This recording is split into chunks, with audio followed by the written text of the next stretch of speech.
I'm going to go ahead. Welcome everyone to Conversation on Capitalism and Post-capitalism with economist Emily Kawano. Really delighted, Emily, that you're making the time to do this. It's been a really interesting catalyst for all kinds of other stuff. I'm Ben Roberts. I'm wearing a few different hats here, but maybe mostly today just holding this space and inviting Emily to share her thinking and be in a bit of dialogue with her. Let me say a bit about how things are going to flow here. So again, our theme is what is capitalism and why do we need to move beyond it? And for our agenda, we're gonna spend a couple minutes just going over some agreements and do a little poll and solicit some input in the chat. Then Emily's got a presentation, sort of presentation / conversation with me about a set of basic concepts. You know, what is capitalism? What's wrong with it? What are alternatives to it? Then we're going to invite you into some dialogue, and given the size of the group, it makes sense to do breakouts. So you'll be in small groups for about 15 minutes to talk with one another about some of the things you've heard. Then we'll come back as a full group and harvest from there. And then we'll talk a little bit at the end about the social system mapping element of all this.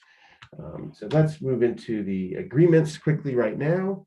And then I'll say more about the context for things. So we've got 3, and we invite you to put others into the chat that you might want to suggest for us.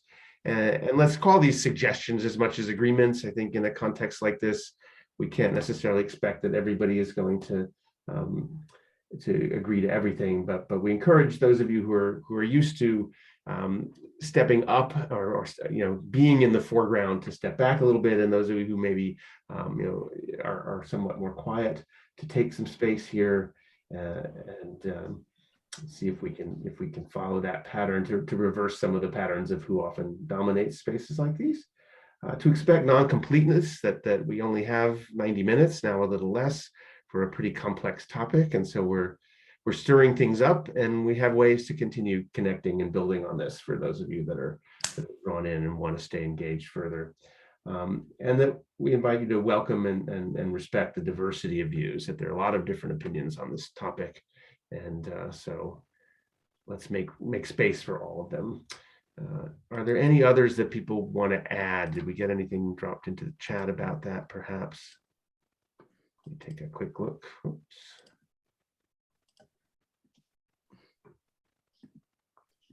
Doesn't look like it. So again, welcome to this session. We have a few more people still dropping in. I'm Ben Roberts, coming to you from Pagusset land in what's now known as Western Connecticut. And I'm a part of the Global Regenerative Communities Network, which is a network of bioregional scale collaboratives around the world. And we have a decent cohort of folks from the node in that network that formed around the Connecticut River Valley in Western Massachusetts. And that includes Sage and Jennifer, and I think I saw Nate here, and Ted, and some others. And this conversation actually comes out of some work we were doing as a collaborative to really ask ourselves the question, what is our vision for this bioregion as a regenerative space, and what is required, how can we contribute to the transformation from the current system to a regenerative one in that region in Western Massachusetts. And in that, we engaged in a visioning process back in August, and Emily was an active participant in that, and really, provoked us with the challenge that, are we explicitly taking a post-capitalist stance in terms of our vision or not? And our response was, well, maybe, and certainly we're well inclined towards a lot of that, but maybe we don't know, and we're still forming as a collaborative. Why don't we have some conversation about that? Maybe even a debate. At one point, we thought this might be a debate, but it's turned into a conversation with Emily. So it flowed out of that question for our collaborative. And at the same time, there were, the question was showing up in many other contexts, including the Now What Global Gathering that I co-lead and that many of the people here are part of, and that I invite you all to also check out at nowwhat2021.com. And in that context, we do these things we call engagement streams, where we have a whole series of different activities and events that knit together. So we decided to create a stream around this question and to incorporate into it some social systems mapping, which is another domain we've been working with a lot in Now What, and that I've been involved with in other contexts. I see some of my social system mapping colleagues here as well. So once we started doing the map, the idea decided we're going to have the conversation, the idea of having a map associated with it that not only showed who was participating and some resources related to it, but also ideas and opinions was a challenge that I got excited by. And so at the end of this call, we'll talk a little bit about that and invite you all to contribute to the map as well.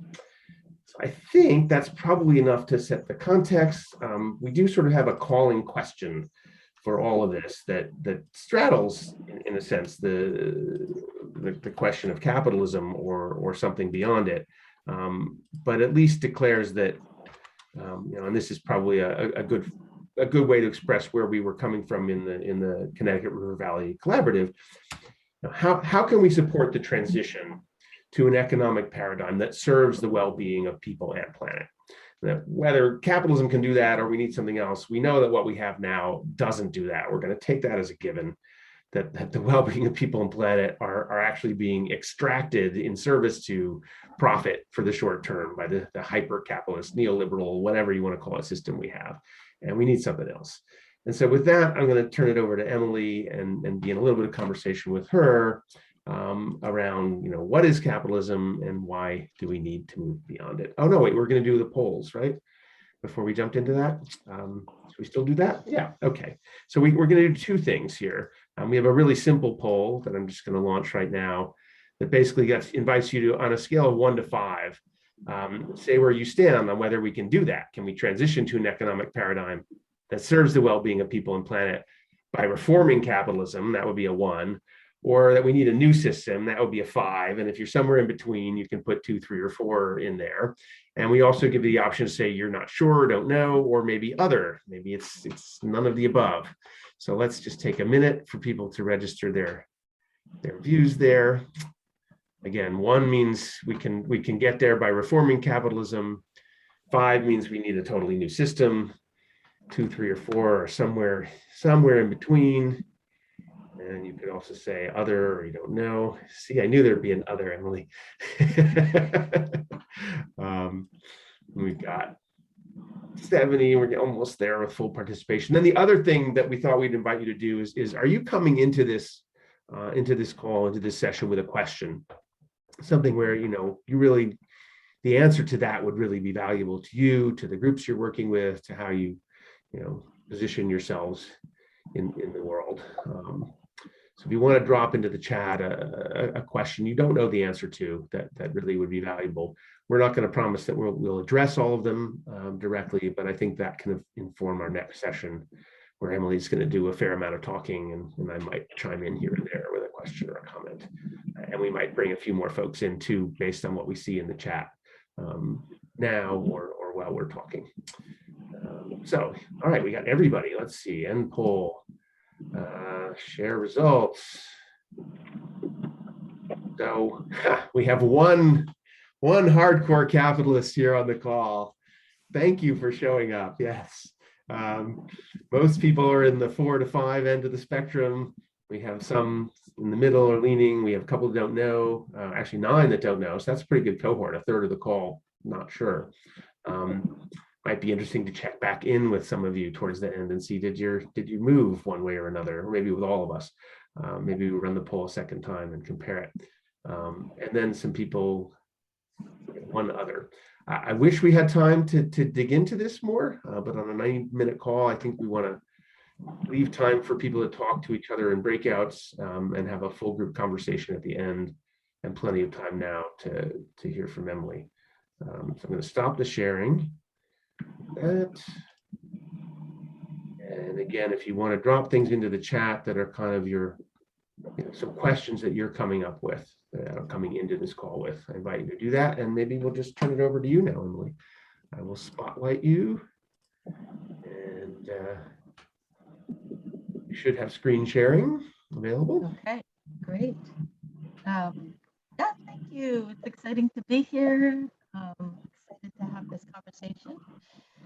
Um, yeah, I do have some slides. Let's see. Let's see if this works.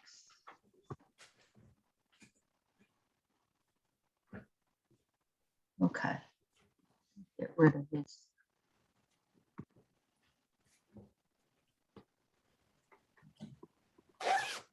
Okay. Yeah, so I wanted to start with a definition of capitalism, just so that we're all on the same page. And let me just say that this definition is what the Center for Popular Economics has used for over 40 years. The Center for Popular Economics is a nonprofit collective of progressive to radical economists based at UMass.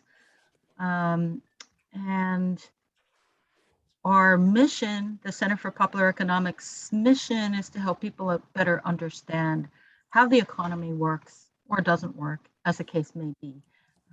So these are the 5 characteristics of capitalism that, as I say, we've been using in our educational workshops in Summer Institute for over 40 years and has really stood the test of time. So these 5 characteristics, and you need them all. You can't just isolate one and say, oh, that's capitalism. So let me just run through these. First of all, it means it's the private ownership of the, what sometimes we call them the MOPs, the means of production. And that's just the stuff that you need to produce stuff. That's your input, your land, your factories, your tools, your equipment, right? All that kind of stuff. That's your MOPs. You have private ownership. Those are the capitalists. You have wage labor. Those are your workers. The workers do not own the means of production. They do not control what happens, right? So right there, you have a class divide and a class struggle. You have the capitalists and you have the workers, and the system drives profit maximization just to survive. And often that profit maximization happens on the back of the workers, right? Squeezing wages, working conditions, stuff like that, right? So in almost inevitably, the system, not greedy capitalists necessarily, but the system drives this class struggle. The 4th bullet point there is commodity production. So it's production for sale, not necessarily for use. That's why often we see a lot of things produced that aren't so useful. And then we have non-production or insufficient production of things that are really needed. And all of this is mediated through the market. The reason why it's important to think of all 5 is because you could take one thing, like I have heard people in a worker co-op say, oh yeah, we're a capitalist business because we produce things for sale. We engage in commodity production, or we sell through the marketplace. And that's just not true. Well, before there was ever capitalism, there were markets and there was commodity production. It's this particular combination that characterizes capitalism as a mode of production. Okay, let's see. Oh, sorry, let me just go back to this. You know, I just so often hear people say, it's impossible to define capitalism. We just can't do it. It's just too complicated. And that's why I think it's really, really important to say, no, CPE has been using these 5 characteristics for over 40 years. It could be a lot more complicated than this, but here's a simple down and dirty definition that works. And because if you just throw your hands up and you say, oh, it can't be defined, it becomes this catch-all for everything that we on the left just don't like. And it's just mushy and not very helpful.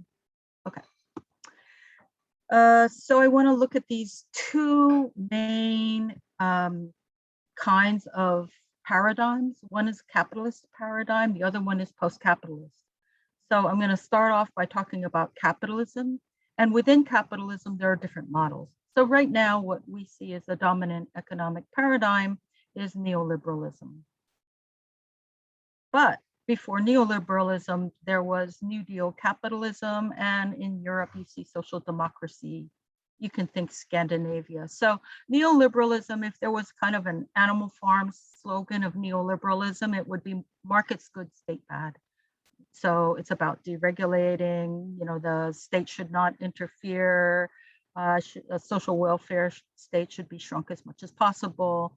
New Deal capitalism, coming out of the Great Depression, legitimized the role of the state in stabilizing the economy, legitimized the role of social welfare programs, legitimized things like unions, that there was a need for lots of fettering, lots of regulation of capitalism, otherwise it goes off the rails. And then social democracy, think Scandinavia, is like New Deal capitalism on steroids, right? New Deal capitalism, but much stronger social welfare state, much stronger role of the state, etc. But these are all still different types of capitalism. I just want to make that clear. Okay, and why does it matter? Why do we have to talk about capitalism? I so often run up against people saying we just shouldn't talk about it because it's divisive. I really believe we can have a civil and constructive conversation about what is capitalism. It's not about throwing stones. If you believe that capitalism can be reformed and we can get to that more just and sustainable world, then fine, so be it. That's your view. I'm not throwing stones at you. I just think we should have the conversation so at least there's clarity about where you stand. And for folks that talk about system change, there should be clarity. What kind of system change are you talking about? Are you talking about reforming capitalism or moving beyond capitalism? A lack of clarity about what kind of system change you're talking about can easily lead to just reforming and thereby strengthening capitalism. So a good historic example was the New Deal actually saved capitalism. And FDR was quite open about saying that the New Deal was really stolen from the socialists, right? But it saved capitalism by kind of quelling a lot of the unrest that was quite powerful at the time.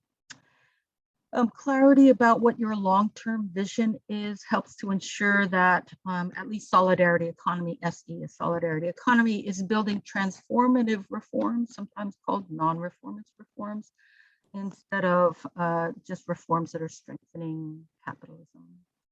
For example, one battle that we should be having now is a battle over the Green New Deal, and whether that just strengthens capitalist solar, capitalist, carbon trading, etc., or whether it can support other more democratic and just forms of practice.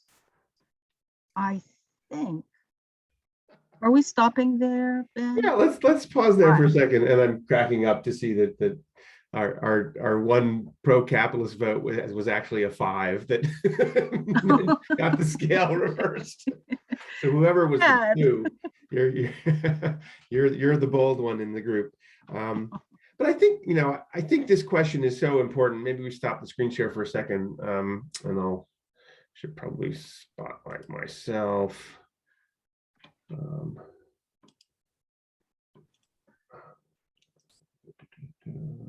There we go.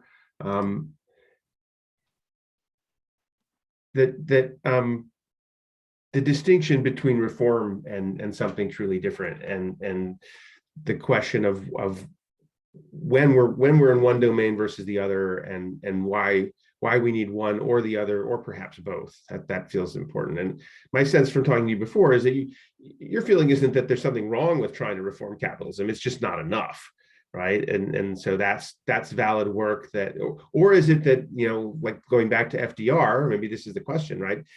Did we miss an opportunity to get something better because we used these reforms to save capitalism, And are we in danger of repeating that mistake, so that the only way we get to something new is if we stop trying to fix what we have, because it just can't be fixed. Is that a question for me, or are we kind of opening up a I conversation? think we're starting with you. Okay. Yeah.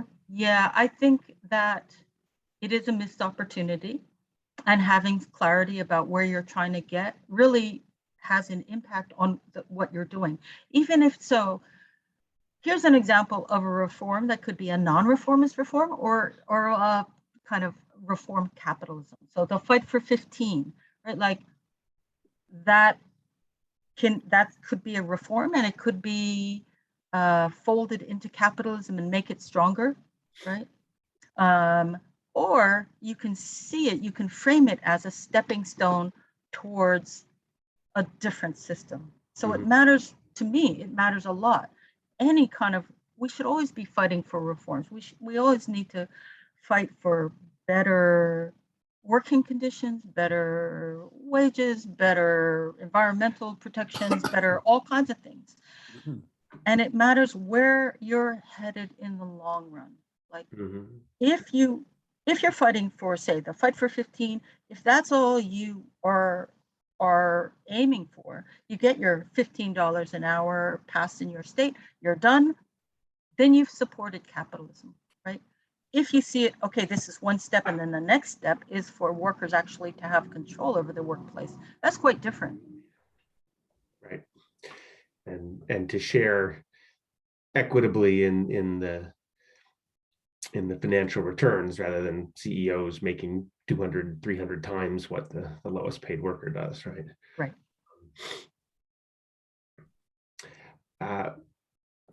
We had a question before about, that I think you answered, that sort of said, so if you have something like a cooperative, is that not capitalist? And I think what you're saying is we can have all these elements of other systems, and you're going to get to that in a minute, that are scattered throughout a system that's fundamentally operating in a capitalist way. So that if everything was a cooperative, you would say we didn't have capitalism anymore, right? Correct. It's sort of what's the center of gravity, what system is calling the shots. And right. Clearly right now we live in a system that is capitalist, right? And there's a few co-ops, and there's solidarity economy examples and practices all around us, but they do not hold sway. They are not like the really powerful levers. Yeah. So I see a hand up from Natalie Al-Zayud. Forgive me if I didn't pronounce that right, but yeah, we'll add you to the center here. We weren't planning to do an extensive sort of Q&A, but please, what do you have for us? Yeah, so I'm super curious. First of all, thanks, Emily. This is great to hear you. And Ben, I love the introduction as well. I was just kind of curious from the both of you, how did you map the bioregion? What social and ecological indicators do you use to identify your bioregion? Thank you.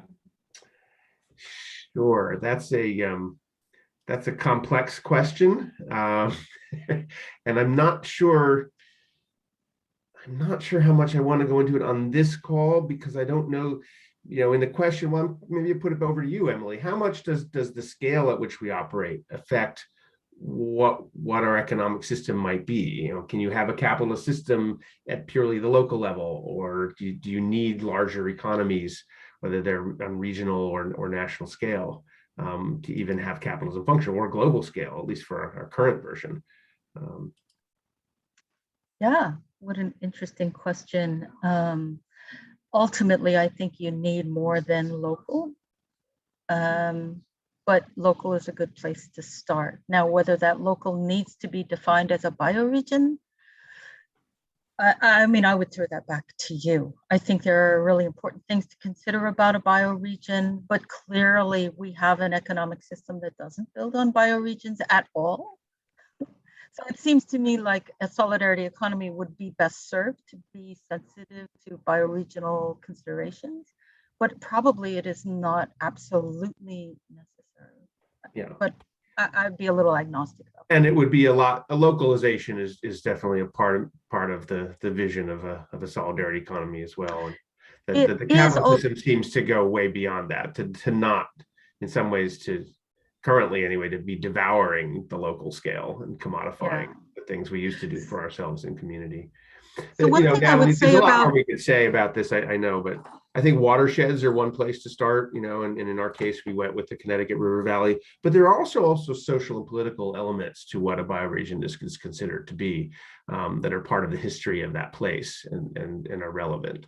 The peoples that have lived there and the languages and the cultural traditions also factor in. I wonder if we should continue with your presentation and move into what's wrong with capitalism. sure, sure. Let's see, let me go back to the screen share.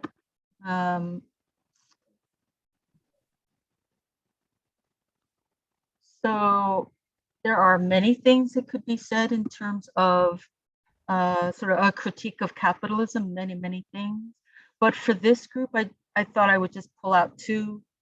One is that from my perspective, right, I would argue that capitalism is inherently, intrinsically, unavoidably, as a system, unsustainable and unjust.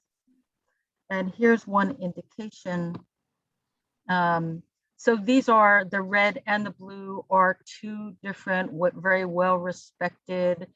I think they're both economists, but anyway, both well respected analysts.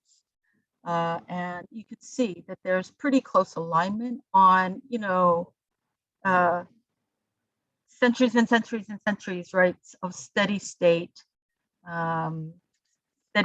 economies, and then roundabout where capitalism took off in the 1800s, you see this exponential growth. There's something about the capitalist system that is, yes, very dynamic, and it's very growth oriented. And a lot of people that are very, very hardcore capitalist proponents would point to that as the reason why we need to keep capitalism, right? All this growth and people's standards of living have increased. I wouldn't argue about that. I don't argue that capitalism, I agree, it is innovative, it is growth oriented, but also it is blind, right? It's blind growth. And at this point, given climate change and the existential crisis, it's a kind of blind growth that we cannot sustain. And I understand that there are plenty of capitalists that are trying to be green. I just think it's not enough given the drivers of capitalism, which is competition, right? And if you're not maximizing profits or close to it and outcompeting others, you're probably going to die. That's the name of the game in capitalism. And there are other things that are possible. So that's unsustainable. In terms of being unjust, capitalism, by its very definition, has this class divide, as I talked about when we looked at those 5 characteristics, right? There are the people that own and control, and then there are the people that work, and they are not paid the full value of what they produce. That's exploitation. That's what we mean by economic exploitation. That's inherent in capitalism. That's where profits come from. So there's exploitation and a class divide by definition. If there wasn't, you would have a different system. And so how do capitalists maintain control, and how do they withstand often the pushback from workers? Divide and rule is really a big part of the game. So divide and rule around any kind of fractures that exist. So race and gender are both used in terms of divide and rule. For race, also, there's the element of what we call primitive accumulation. So if you think historically about land theft, genocide, resource theft, where did people way back when get that capital? A lot of it was pretty brutal. And in terms of gender relations, some people point to this as like the original sort of exploitative relationship going way back, predating capitalism. But in any case, capitalism certainly plays on these major fault lines to divide and rule. So I will pause there, just in terms of sustainability and being unjust. Okay, and I see we have a question from Ken, so or a comment. You want to quickly jump in with that? Yeah, I have a comment that's going to seem a little tangential and may throw us off the discussion, but I'd like to get it in for people to reflect on maybe outside of this meeting. I'd like to give a simple definition of capitalism, and that is an economic system based on the charging of interest for the use of capital. In other words, an economic system based on usury. And be clear, usury does not mean an exorbitant rate of interest. It means any rate of interest on a loan. That's such an elemental part of our economic system that we forget that throughout most of human history, all three Abrahamic religions, Judaism, Christianity, Islam, prohibited usury. And I think the graph that Emily just showed about how throughout most of human history, there was no growth, economic growth to speak of. And that's the reason why usury was condemned by all three religions. And it was only with, the opportunities for growth that came with the discovery of the New World and the Industrial Revolution, Scientific Revolution and whatnot, that made it possible to charge interest on loans, and people were able to pay those loans back thanks to the opportunities that were presented to them. And so you could charge them interest and they would be happy to pay it.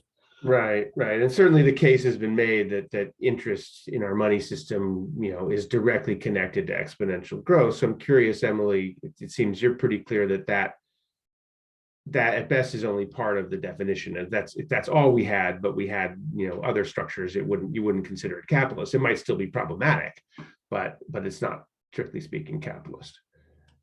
Yeah, absolutely. Yeah, it's not sufficient to define capitalism. Yeah.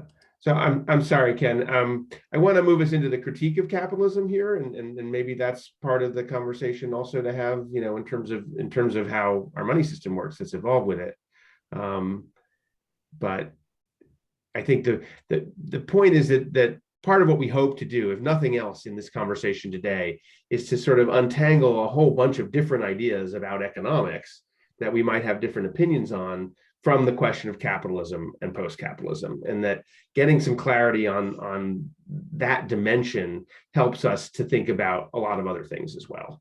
And so we could have a whole conversation about the money system, about lending and usury, about money creation through debt. But I think that's not our primary focus today. I want to actually go back, if I may, to quickly to the point you made about primitive accumulation and the fact that now the distribution of wealth in the system, as well as the fact that you need capital to create more capital. So the system was primed by what happened in the colonial era for a whole class of people to then become the owners and become ever wealthier and more powerful as a result. And how much of why we need a post-capitalist system is because that current distribution of wealth of capital, if you will, is based on theft and genocide and is so fundamentally unequal. I agree with that, right? And thinking about, I know you and I talked a little bit about reparations before. I think, so I'll talk in a little bit about solidarity economy and what it is. It's a very big tent, so I'm not speaking for everybody, but I certainly think reparations is well aligned with solidarity economy, recognizing some of that primitive accumulation that did happen, and that there is a right that people have to reparations. Yeah, it's hard, it's sticky, it's complicated, but yeah, it certainly seems fitting.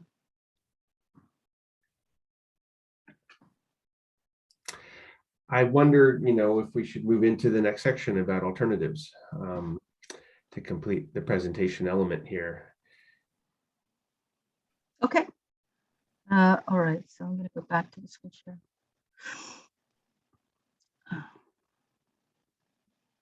All right. So, so I'm just going to remind you of this slide. So we've talked a little bit about capitalism and these three models. I'm sure there are other models we could talk about, but these are three main ones. But now let's talk about post-capitalism. And I prefer post-capitalism to anti-capitalism. I mean, I would say me personally, I am anti-capitalist, but the reason I like post-capitalist is it's recognizing that, yes, capitalism did set a foundation, a level of productivity that we could now take advantage of. And given the strides that have been made in technology and innovation, we could have a pretty abundant world if it wasn't being gobbled up mostly by the 1%.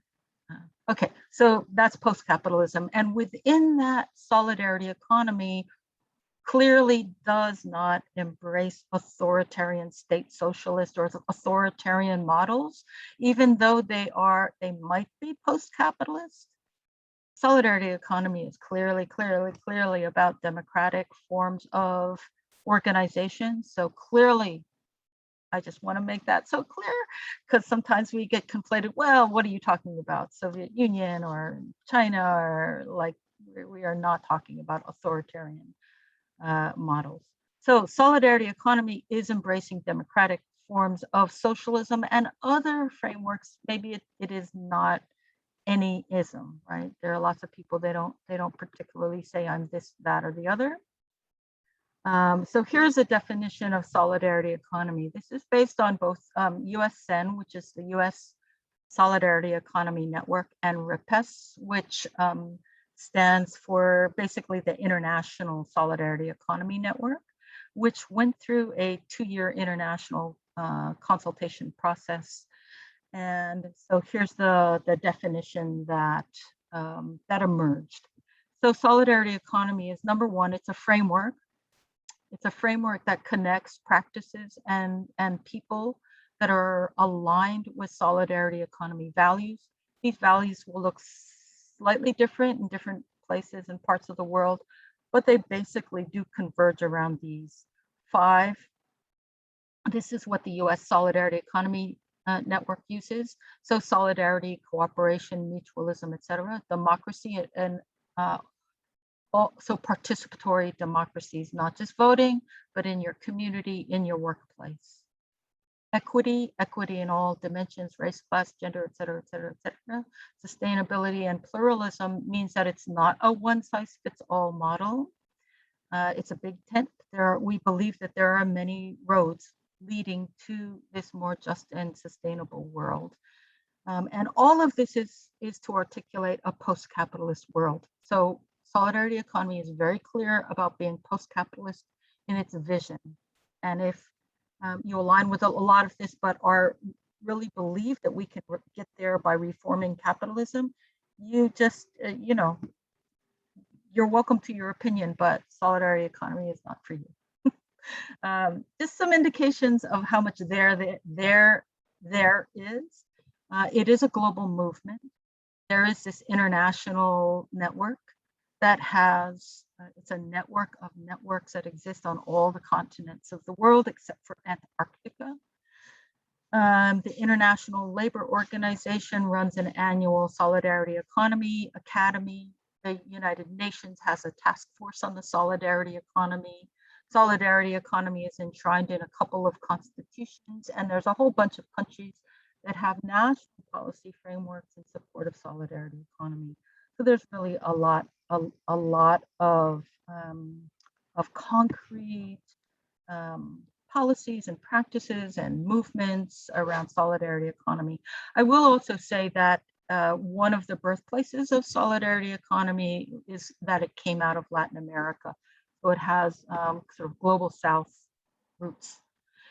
Here are some examples of solidarity economy practices. I'm not going to go into great details. You could organize this in many ways because I'm an economist. By training, I broke it out in terms of these economic sectors. So you can see that it's worker co-ops and DIY and care work, and you can see distribution and exchange, social currencies, fair trade, gifting, consumption, things like community land trust, food co-ops. In terms of finance, credit unions are a kind of a co-op, community loan funds, et cetera, et cetera, et cetera. Some examples of governance, participatory budgeting. A couple things I want to pull out here. One is solidarity economy certainly embraces unpaid care work as part of solidarity economy. So we, to some extent, probably all of us engage in solidarity economy practices insofar as we take care of our kids, or we take care of our parents, or we take care of our siblings or other people in our community. This is all valuable. This is all valuable work, and just because it's not monetized doesn't mean it doesn't have economic value. The other one that I really want to pull out is the public sector and policies, right? So there might be some hardcore anarchists who work in a solidarity economy space. They might differ, but in my experience, most people would embrace the state as part of the solidarity economy, at least in principle.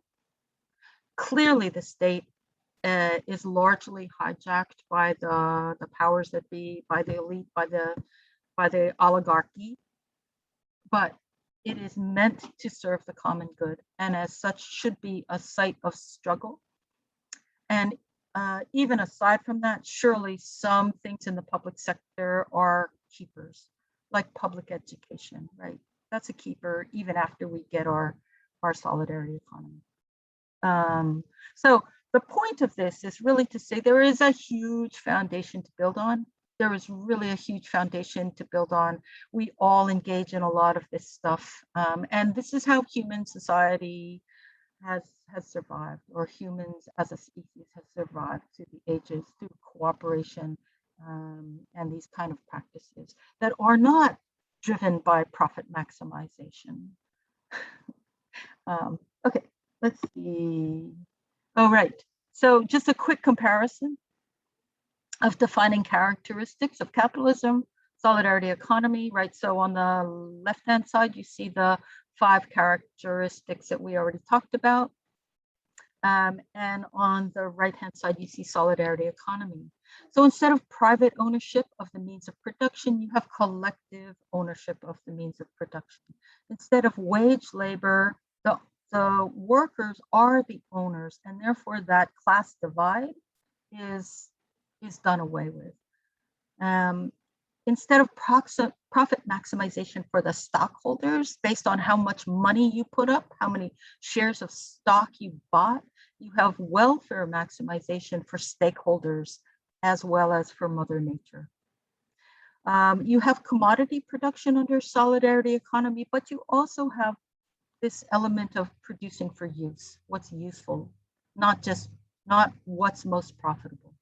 And finally, in solidarity economy, you can have market exchange. There's debate about this. There are some people that are like, absolutely no, we can't have markets, and other people believe we can have markets, they need to be regulated.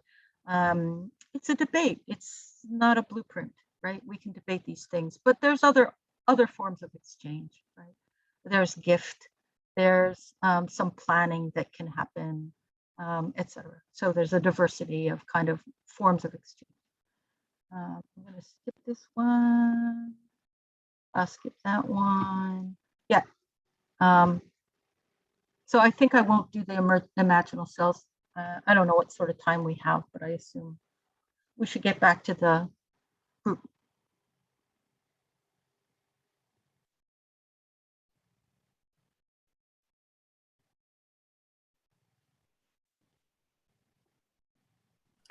take a few minutes to process that, and there's been an interesting conversation running in the chat as well.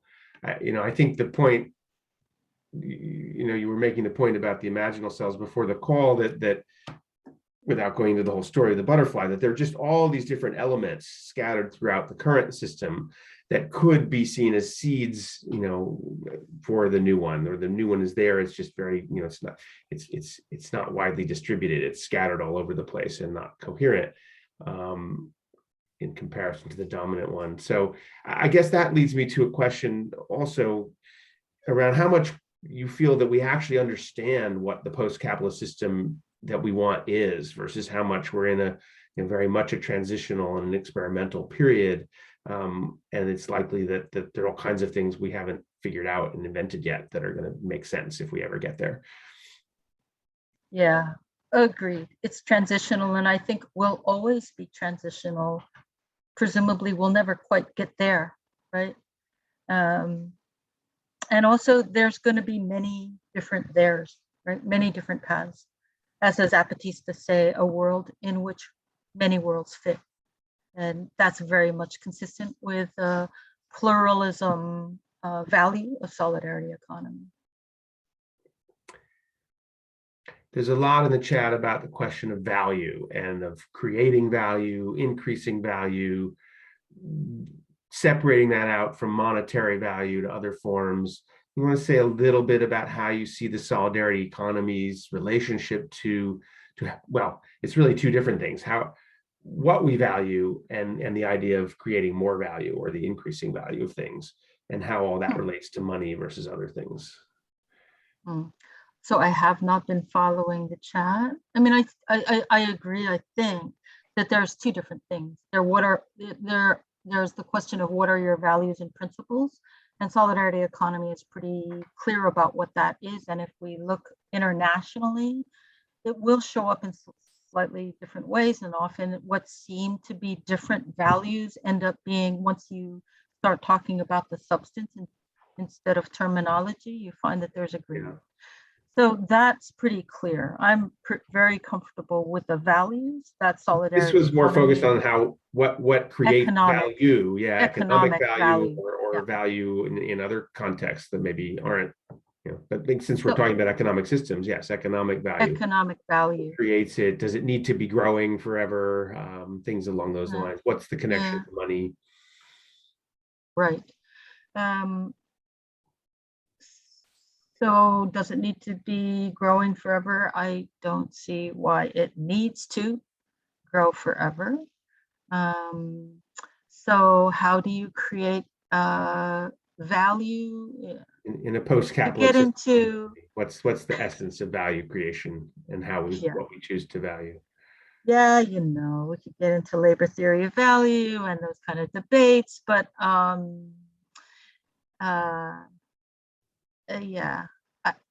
certainly value is created when human beings take something and they work with it and they transform it into something else, right? So you take, you take some squash and you process it into, bread, right? You've added value through your labor. Whether there are other ways to create value without human input, this is a bit of a debate. Labor theory of value, there's a debate here. And I absolutely don't want to get into that debate. Mm-hmm. So I know we have some multi-capitalists in the room that's talk about the value of all these different forms of capital that need to at least be maintained and preserved above certain thresholds. Sure, I don't see any problem with talking about different forms of capital, and the use of capital, in other words, the use of something to create more of that something that has value.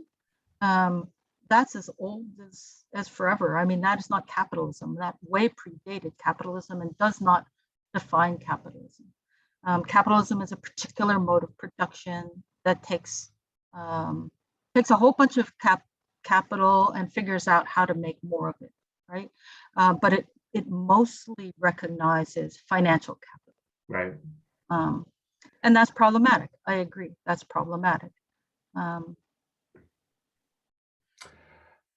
All right. Well, maybe this is a place to pause or wrap up our this sort of presentation / you and I talking, and make some space for the other participants to talk. And again, given the size of the group, we're going to do that in breakouts.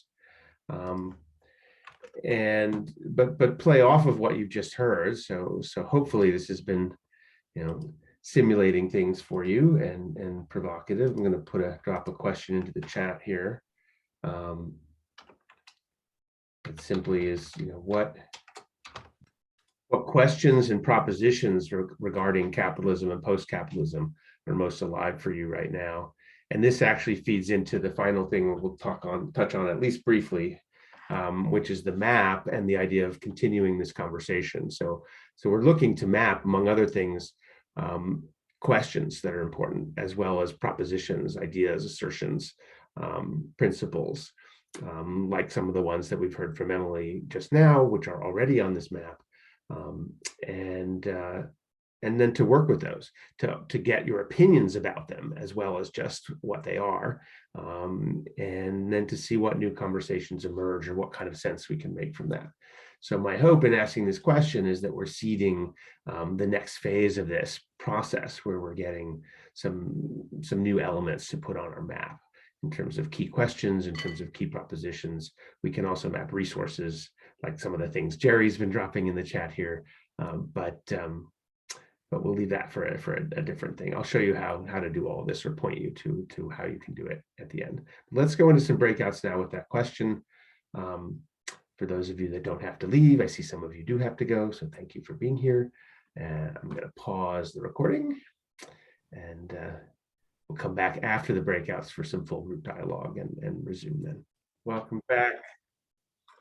Welcome back, everyone. I hope those were short but generative little conversations. And let's take about 10 minutes now to harvest a little bit popcorn style. So just hearing briefly from as many of you as we can fit in, keeping in mind our agreement to step up and step back. So let's leave space for the voices that might be somewhat more reluctant. And if you're the sort of person who always talks first, maybe you'll wait. And each of us try to be brief so that we can hear a diversity of opinions. What came up in your conversations that was valuable, challenging, surprising, interesting? Just go ahead and unmute yourselves and speak. I think we have a small enough group we can do that.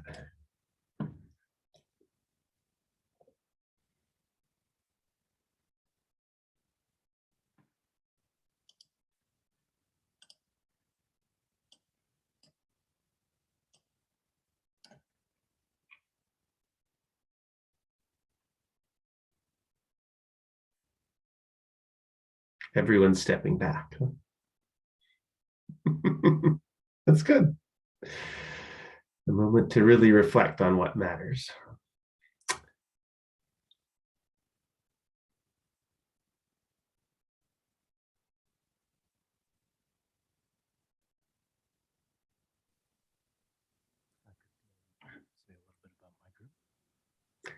Hey, David. Yeah, you're a little quiet, but. Sorry, Zoom keeps changing my volume here. I don't know why. Yeah, I could just say a little something about my group. We had something that came up that I thought was interesting, in that the need for a vision, some sort of imagination about how this is possible, being an important key aspect of it. Do you want to say a little bit more about that and how it shows up for you?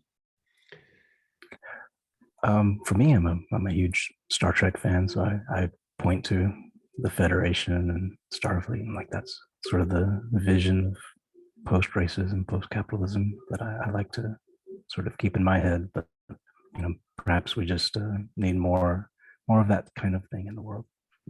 Check. Yeah, thank you.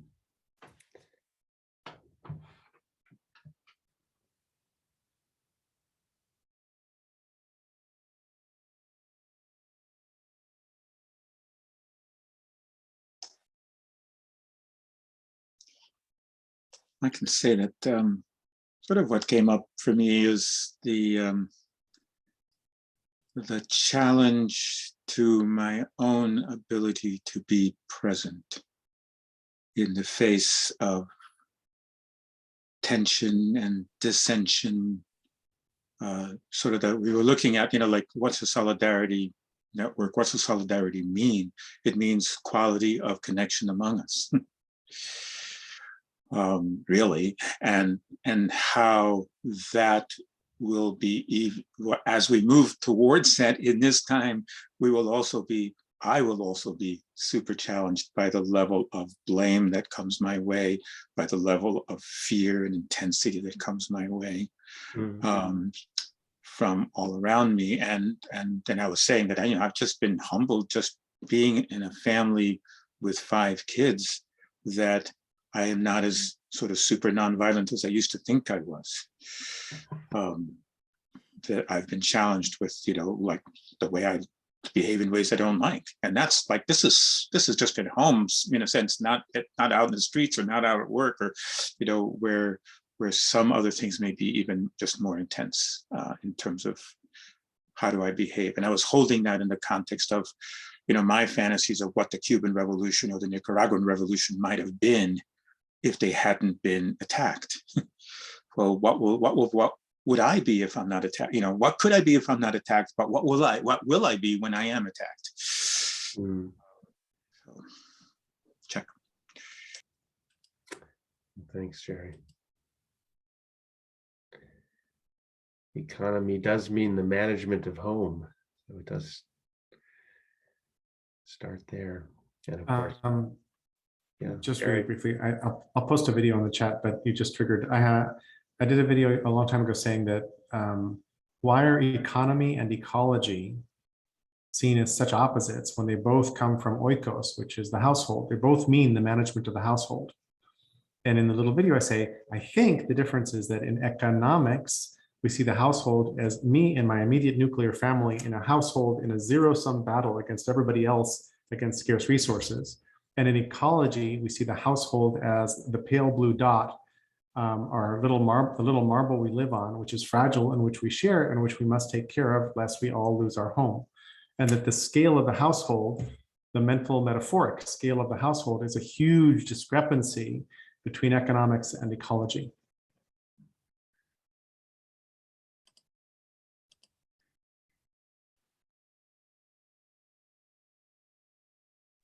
Can I just a little comment on that? As an economist, I have to say that I think that is that's true of a capitalist analysis, but that's not necessarily right. Capitalism is one relatively young model, economic model, and it has not always been so. And there are other economies that are possible that do think about the economy as management of the household, the individual, the community, the national, the international household. So don't write off, economics.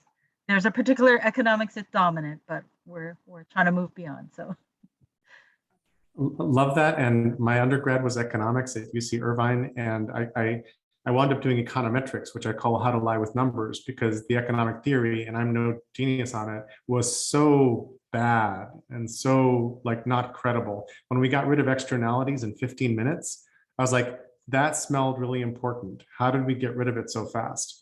Right? And so there's much healthier, interesting alternative forms of economics. And thank God for behavioral economics and experimental economics and a bunch of other things that came up that have gotten Nobel Prizes, right? But most of conventional economics, which is what I'm kind of stereotyping here as the management of my nuclear household, is extremely dysfunctional and mired in shit. And one of the reasons I'm sad David Graeber died is that he was doing such a brilliant job of taking down fundamental, basic, classical economic assumptions.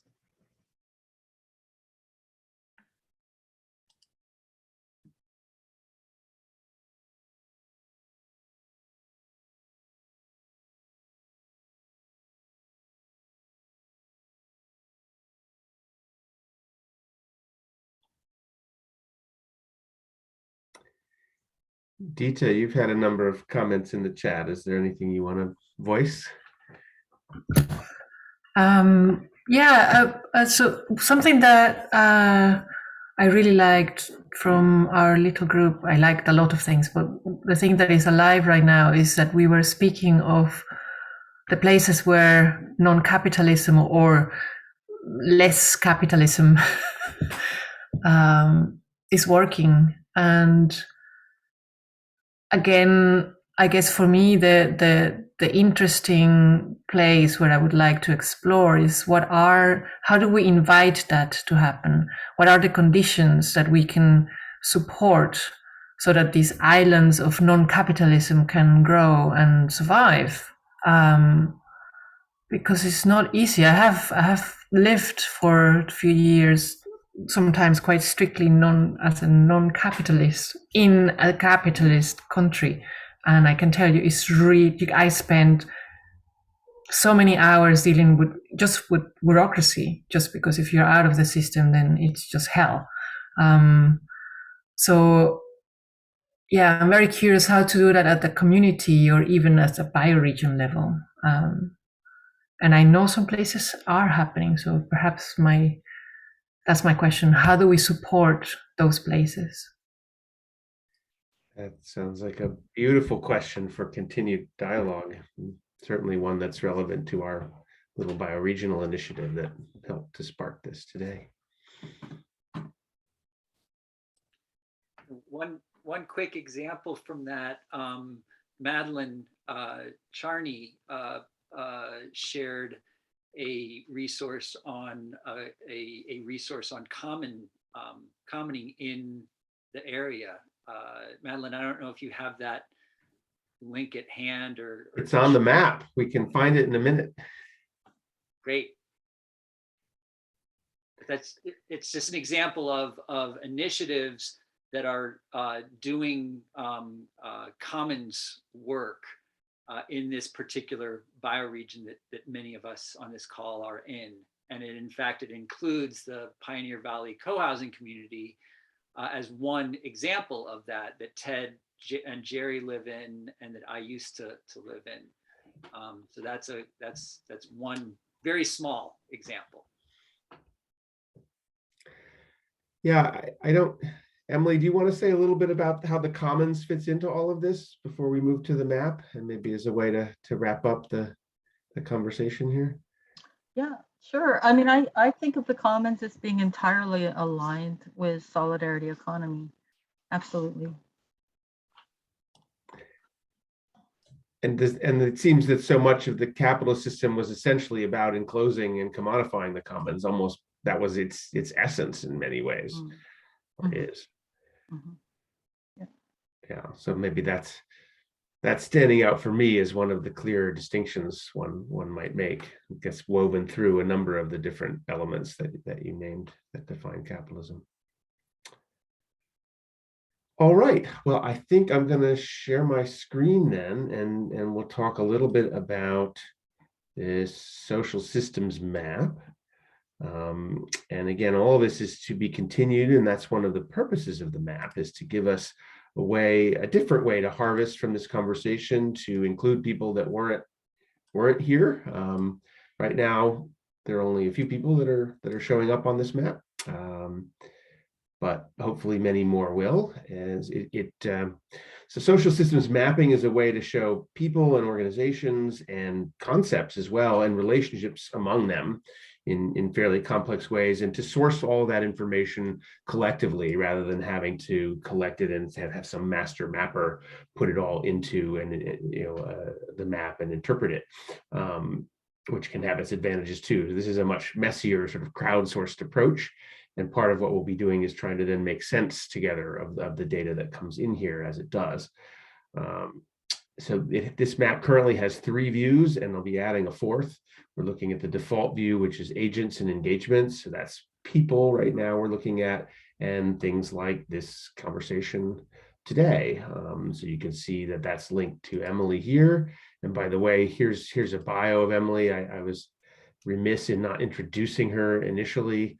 But she's also the founder of the Wellspring Cooperative and the U.S. Solidarity Economy Network, and you can read more about what she's done, or at least a little bit of it there, and get links to other things through the map, including the Wellspring Cooperative. So any of you can put yourselves in a profile in, as well as your connections to other people. And then this is the part that is kind of an innovation and experiment. And one of the purposes of this and some of the value we're getting here is to actually create a way to map people, concepts, questions, and opinions. So I'm just going to zoom in a little bit, and you can see there's a legend down here. There's a video that explains all this too, but we have some questions that look like that. We have some statements, and we have different arrows and lines. So for example, here's the assertion that capitalism versus post-capitalism is about semantics. There isn't really a distinction here that's at the level of economic reality. And here's Emily weighing in with a strong no to that. And it's a fat line because she thinks this is a really important question. So these are on a scale of 1 to 5, very important. And she strongly disagrees with the statement. So that's how a thing like that might show up. Between concepts, we can show connections. I'll just show you something that kind of cracked me up before. So I was looking at something new on the map, or maybe did I refresh? Is it gone? Oh, it was. So this one here, what system needs to replace capitalism? The dashed line would indicate that's closely related or the same as this question of capitalism is obsolete. What was funny is that when I first looked at this map a few minutes ago, it said Francois Nukel, who was over here, that he was the same as capitalism is obsolete. And I was wondering if he was making some kind of a humorous, self-deprecating comment about himself. But no, it's a flaw in the system or a way that we've hacked the system. So when you go in to this system and you want to add things, and that's I'm going to share this link to a blog post that goes through this, that summarizes this whole engagement stream. And if you go down here, there's this whole section on adding things to the map. There's a bit where I talk about how to look at the map as well. So I'm running by things fairly quickly. And then you have these links to add things to the map here. So I first suggest you browse through the map and look at it if you want to add things. And then you can use a link if you want to add a question or a proposition or a resource. You use this one. And when you do that, it pops this little window up and it asks for first name and last name. So of course, Francois put in his name, but actually we're hacking the system. So you want to use these two fields to put in something that is your question or your proposition. So it actually should look like this. Nope, that's me over here. Here's Francois's question. What system needs to replace capitalism, right? And then it will show up on the map as that. So I want to invite you to go to this blog post if you're interested, and at least put yourself on and show, here's what it looks like for yourself as a person, and show through connections here that you, not the debate, but this one, that you came to this, that you were a participant. So this would be with events, that you were a participant in that. So each time you click on these little tiles, you get to a little survey that's different depending on whether it's a person or a resource or other things. And it's a little bit tricky to navigate, and you might make a mistake or two like Francois did. Don't worry about that. We can always come back in and fix the data. But show that you participated. If you know any of the other people that are on the map and you want to show a bit about your connection to them, you can do that. And then go over here to opinions about propositions and resources. And this is where you can find all those other things that were in there. You can search for them. You can filter them by what kind of a thing they are. And then you can reflect how much you agree or disagree, how important you think it is, etc. And we're going to be working them with that map, those of us that want to, starting tomorrow at the same time and on this same Zoom screen, the same Zoom line, to make sense of this and then to see what next conversations might be.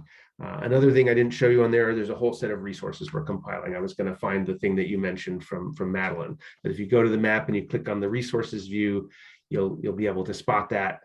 You can search for Madeline and see that she's pointing to it because she put it onto the map.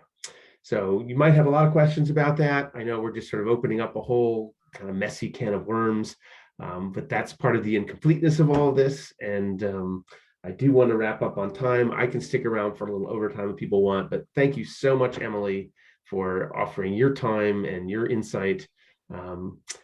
It just has been really stimulating, and I know it's going to lead to some evolution within our bioregional collaborative, and hopefully in lots of other ways too, at least some of which we might be able to track and recognize the value that's been created here through that social systems map. So with that, we can all unmute and sort of say goodbye, and I'll stop the recording. And if you want to stick around for a little post-session, whenever, please feel free to do so. Thank you, Emily. Thank you. Emily, Fun. Thank you, Ben. Thank you Thank so you, much. Ben. good to see you all. You, Thank you. Ben. To be continued. Thank you, everybody.